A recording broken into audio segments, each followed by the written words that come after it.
আসসালামু আলাইকুম ওয়া রাহমাতুল্লাহি ওয়া বারাকাতুহু। আম্মার ইবনে ইয়াসির রাদিয়াল্লাহু তাআলা আনহু থেকে বর্ণিত, রাসূল সাল্লাল্লাহু আলাইহি সাল্লাম বলেছেন, তিন শ্রেণীর মানুষ কখনো জান্নাতে যাবে না। এক নাম্বার, যে ব্যক্তি তার পরিবারের বেহায়াপনার সুযোগ দেয়।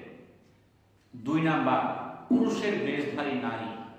তিন নাম্বার, নেশাদার দ্রব্য পানকারী।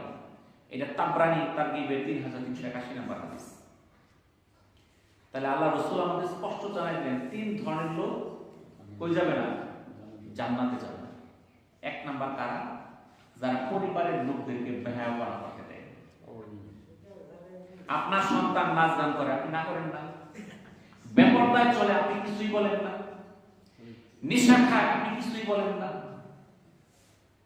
তাহলে এই যে যারা এই কাজগুলো করবে, হয়তো বাপে কি করে, 5 ওয়াক্ত নামাজ পড়ে, রোজা রাখে, হজ করে, যাকাত দেয়, সবই করে, কিন্তু জান্নাত তার জন্য হারাম।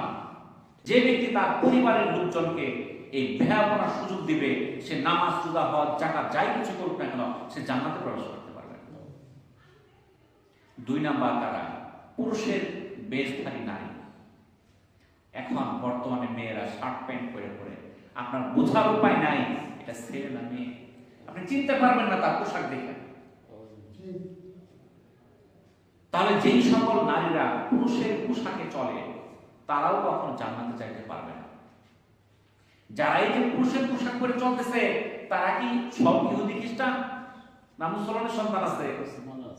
বাপে বাধা দেয় নাই, আর বাপ মা তাকে আধুনিকতা শিখেছে, তুমি প্যান্ট শার্ট পরে চলো, তোমার জামা পায়জামা পরার দরকার নাই, ওনা পরার দরকার নাই।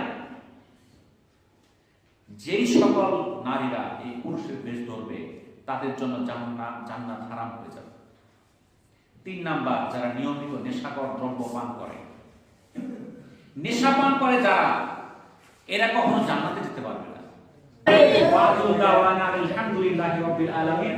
আসসালামু আলাইকুম ওয়া রাহমাতুল্লাহি ওয়া বারাকাতুহু।